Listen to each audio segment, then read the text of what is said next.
Hello everybody and welcome back. My name is Winback, and on today's episode of our Grim Dawn Newcomer series, I am going to be talking to you about factions, and if I have any time, I'll go over augments and some relic recipes as we continue down the path.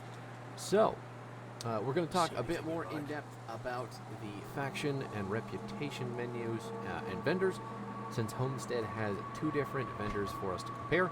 This is going to be mostly menus in the beginning, so feel free to skip ahead if you're looking for the actiony bits, but it is a YouTube video. Feel free to like, comment, subscribe your heart out, and let's get into it.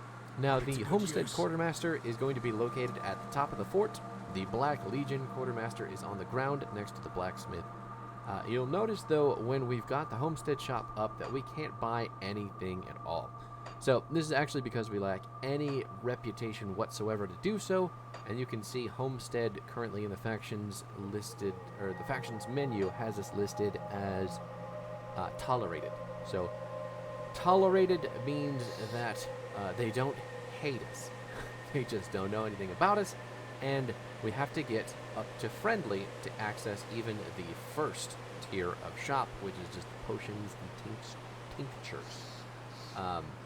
And you can see here in the actual factions menu how much reputation that we are required to have to get through each of these levels of respect.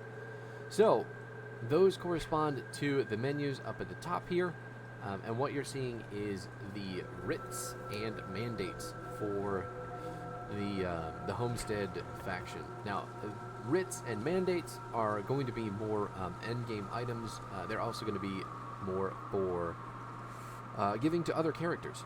So you can transfer them to new characters if you want to gain reputation more quickly, but essentially that's what they do.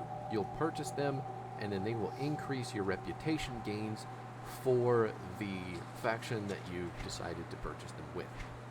That being said, those are expensive, number one, and they don't stack. So if you buy a writ, that's great, but if you buy a mandate, that's going to give you more reputation gain, but the writ is now going to be completely useless. They are obviously level requirements locked, so that is another thing altogether. But ultimately, that will be how you farm reputation later on in the game. And if there is specific gear or blueprints or something that you need from a specific vendor, that is going to make it much, much easier to gain. I'll give you a good price on what I've got left. I guess it's not XP. Obviously, it's a different form of XP, but the faster that you need to absorb it, the bigger the mandate that you'll need. Iron well spent. Anyway, the other thing that the quartermasters have for you, in addition to gear and those reputation farming items, is going to be augments. Now, augments are weapon-specific items. They're weapon-specific. You'll attach them to your gear specifically. They can be used on one-handed weapons, they can be used on two-handed weapons, they can be used on armor. There are specific augments for specific types of gear, though. And this, in and of itself, may require its own episode, but I don't think they're overly complicated, so putting them in this one didn't seem like a big deal. That being said, they are locked behind level requirements as well, so we're not actually going to use any augments at the moment. Not that we have enough reputation to do so. Now, faction vendors in this game are going to be your main form of... they're going to be your main form of recipe gathering as you make your way through your first couple playthroughs of the game. Vendors have access to tons of recipes, and a lot of them have access to your relic recipes. So my best advice at this specific juncture would be to farm as much reputation as possible with whatever character you're playing on, until you're bored to tears and can't do it anymore.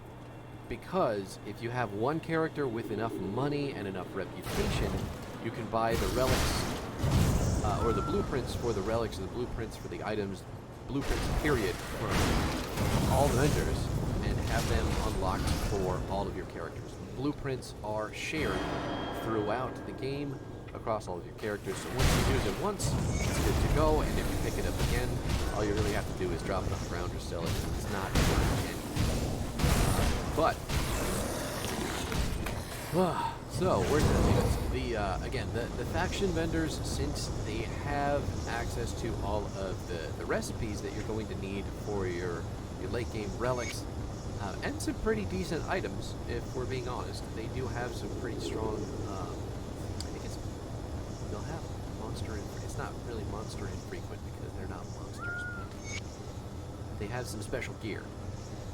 They also have epic gear, and like I said earlier, the augments, but they have a lot of stuff that will make your late game life much easier if you want to go the route of just spending the money with the faction vendors rather than endlessly grinding, trying to find a specific item that you're looking for, or maybe just finding a new, better set of gear, whatever the case may be.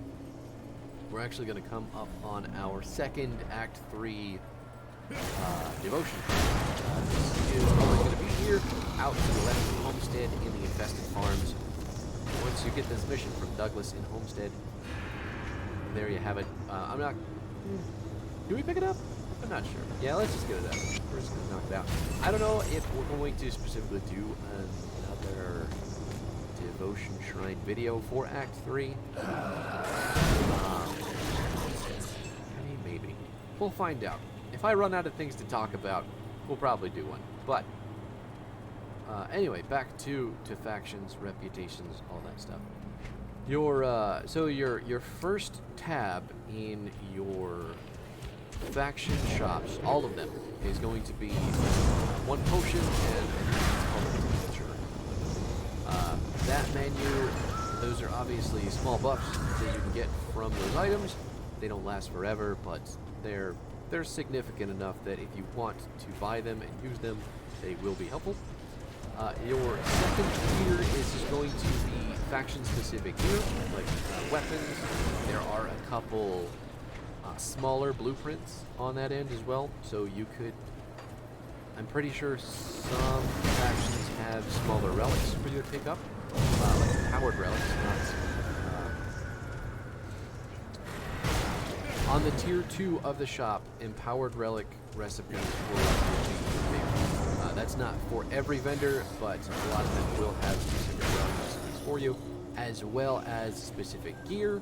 So if you have something that you're looking for, we're going to talk about this in another episode to come, but there are 2 factions that you'll be choosing from in the near future, and both of them have access to different gear. So if you ever played Pokemon Red or Blue, you know that some shops are exclusive and some things can only be gotten with one playthrough. But one faction will give you weapons and armor that they pertain more to fire and physical damage, whereas the other one will give you cold and pet-based damage.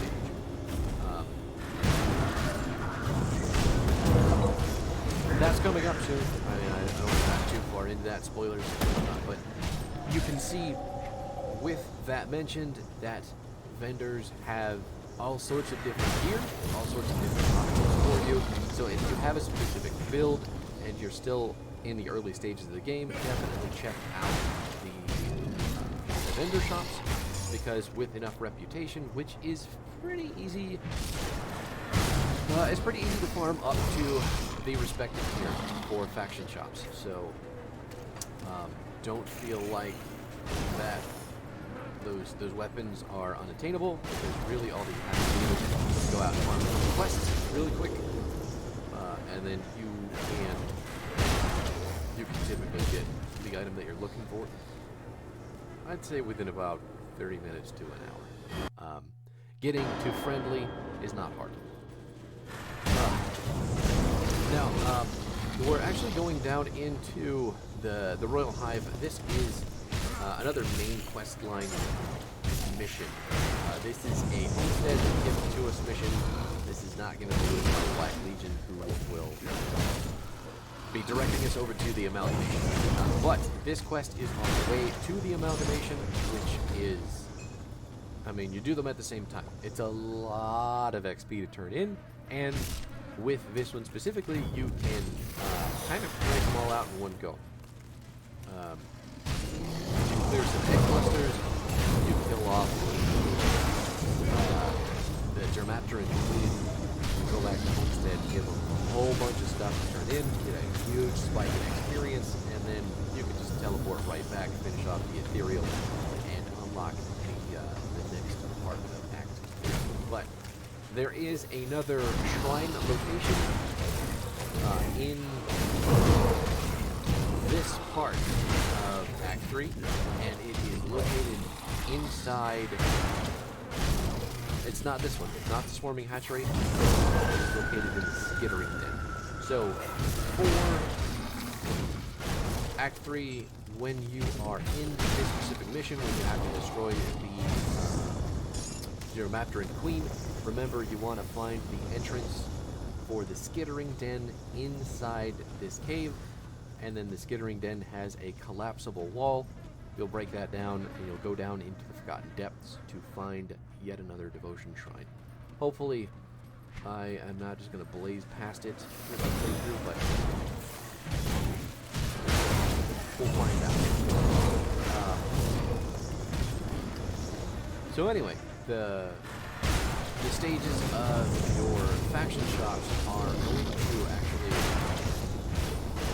they're going to increase in the gains that you can get from the shopkeepers themselves.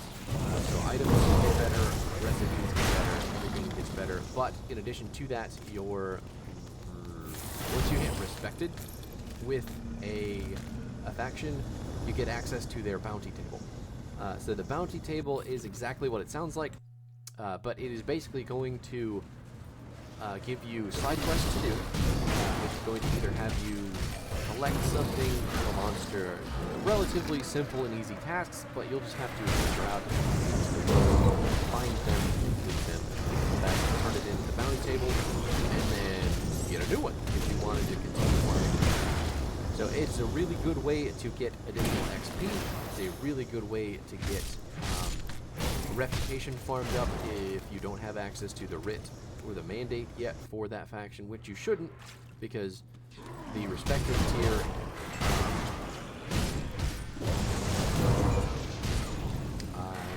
well, actually, I don't know. Wait. Friendly is the first one. Respected.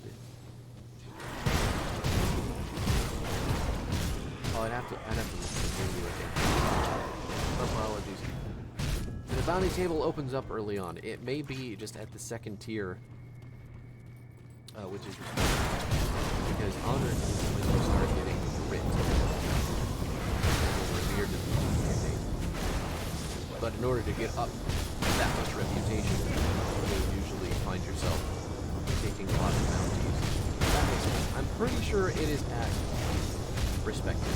So once you unlock the second tier of a faction's reputation, you'll have access to the bounty table if you want to do extra side quests.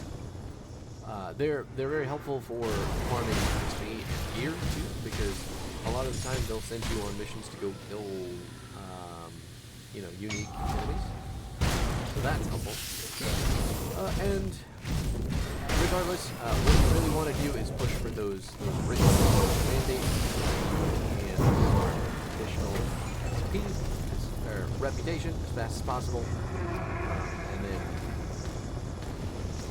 those actually provide you discounts at the stores too. Every time that you gain a reputation tier with a faction, they'll actually give you a, I think the first one is a 5% discount, and then it goes up from there. I'm not sure how significant the discount actually is, but also there is the breaking the wall, skittering in. There you have it. This map always looks this way. That wall is always going to be in the exact same spot, and then the forgotten depths below will always look exactly the same too. So that devotion shrine will always be there. Just gonna get out of here. Go kill Ravna, the swarm queen, the squam queen, the swarm queen. Complete this quest line.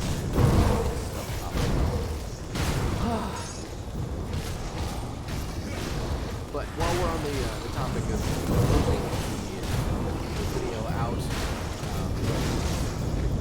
shutting down I mentioned earlier about augments, so I do want to explain that a bit better. Augments are, they are akin to buffing your weapon with a permanent set of stats. So when you use an augment, once you purchase one, you'll basically select it, attach it to a weapon or your gear, and it will permanently add those stats to the item. When you do that, that makes the item soulbound, which means that the item is going to be locked to your account and get traded. You can remove augments, though, if you want to give someone an item. If you're playing with friends and you trade, you can remove an augment with the inventor. Or no, sorry. With the inventor, you can remove yourself. Big and she looks like jello. Like really nasty. But anyway, the augments, so they can do anything from adding like 20 to 25% of a specific kind of damage to your weapon, to giving you pretty strong resistances. They are the thing that you're going to put on your weapon after you have components to them, after you've got some gear figured out, after you have your damage type really figured out for your build. You'll start finding augments for the gear, so you'll attach it all there, and that will just further push your gear and your build in the direction that you want to. The only thing I can really say, just kind of offhandedly about augments, is that be careful that you buy the right ones, because they can get expensive. I mean, that bill can rack up real fast, and you want to have the best ones for your build, at least in that moment. So don't go buying 50 augments for your character, put them all on, and then change your mind about the damage type that you want to use, 20 minutes later, because if those augments are all on your gear, you just wasted a ton of money for permanent bonuses on a damage stat that you're not going to be using anymore. So you can see here, we're still tolerated. We are just barely underneath the threshold, but we're going to turn in these quests, get 500 Homestead reputation.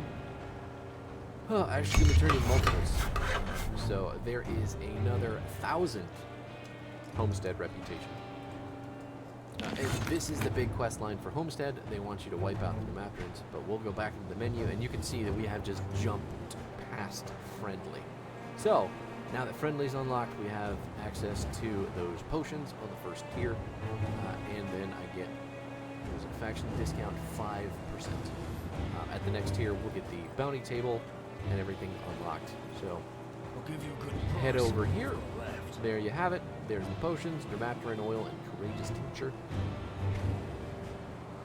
And then we still need quite a bit more to get to Respected, so that I can try and buy this axe.